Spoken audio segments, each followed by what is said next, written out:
Извонредните и уникатни природни, културни и туристички потенцијали со кои располага Преспанскиот регион станаа дел од двегодишната програма за одржлив туризам во рамките на проектот ЕУ за Преспа, а реализиран од UNDP. По објавата на трите јавни повици, а наменети за различни чинители од областа на туризмот, сега активностите ќе бидат насочени кон обуки и менторство за управување со сместувачки капацитети и развој на одржливи туристички производи и унапредување на односите со клиентите.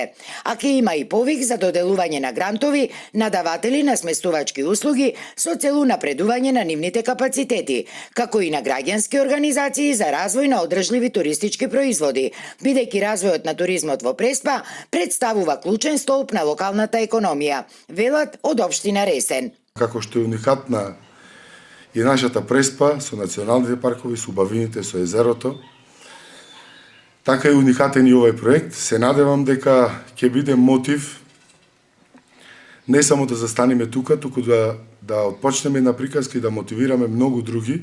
Општинската администрација во тесна соработка со централните власти и сите заинтересирани страни посветено работи и на ревитализацијата на регионот, искористувајќи ја уникатната положба меѓу величенствените национални паркови Пелистер и Галичица.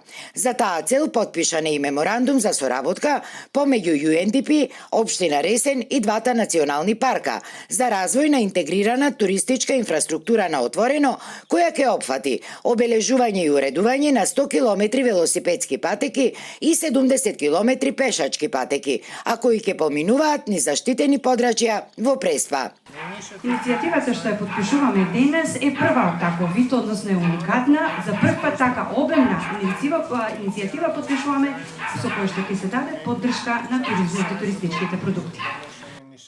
Инаку, проектот ЕУ за Преспа е насочен кон одржливо управување и користење на природните ресурси во Преспанскиот регион, со цел подобрување на квалитетот на живот и економскиот развој преку нови зелени патишта во земјоделството и туризмот. Во рамките на истиот проект, во март годинава започнаа и градежните активности за повторно отворање на граничниот премин Маркова нога, кој цели 60 години е затворен. Тој ги поврзува Македонија и Грција и треба да биде ставен во функција кон крајот на идното лето.